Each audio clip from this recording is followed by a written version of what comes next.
வணக்கம் நண்பர்களே.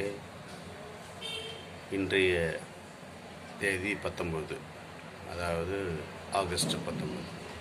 இந்த தினத்தில் ஒவ்வொரு மனிதனும் மனுஷியும் அவங்களுடைய நேர்மை, உண்மை, உழைப்பு, மனித நேயம் அது எப்படி இருக்குதுன்னு சொல்லிட்டு அவங்க செய்கிற செயல், பழகிற பழக்க வழக்கங்கள், கொடுக்குற மனப்பான்மை, வாங்குகிற மனப்பான்மை, அதை தான் கண்டு தான் ஒருத்தரை தேர்ந்தெடுக்கிறோம், ஒருத்தரை பற்றி பேசுகிறோம், ஒருத்தரை பற்றி உயர்த்தி சொல்கிறோம், தாழ்த்தி சொல்கிறோம்.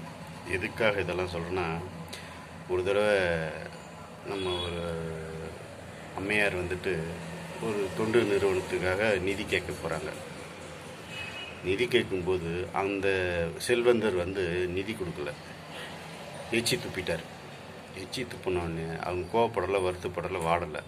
ஆனால் இருந்தாலும் இது எனக்கு ஓகே, ஆனால் குழந்தைங்க பிள்ளைங்கள்லாம் இருக்காங்க, அவங்களுக்கு ஏதாவது கொடுங்கன்னு சொல்லி அவர் கேட்டதால் அவர் அந்த கோபம் குறைந்து அந்த செல்வந்தர் பெரிய தொகை கொடுத்தோன்னே அந்த ட்ரஸ்ட்டுக்கு, அந்த குழந்தைகளுக்கு அந்த அம்மையார் அந்த பணத்தை எடுத்துகிட்டு போனாங்க. இதுதான் மனித நேயம். இன்றைக்கி உலக மனிதநேய தினம். வாழ்த்துக்கள். நன்றி. ஜிம்னிகாந்த். வணக்கம்.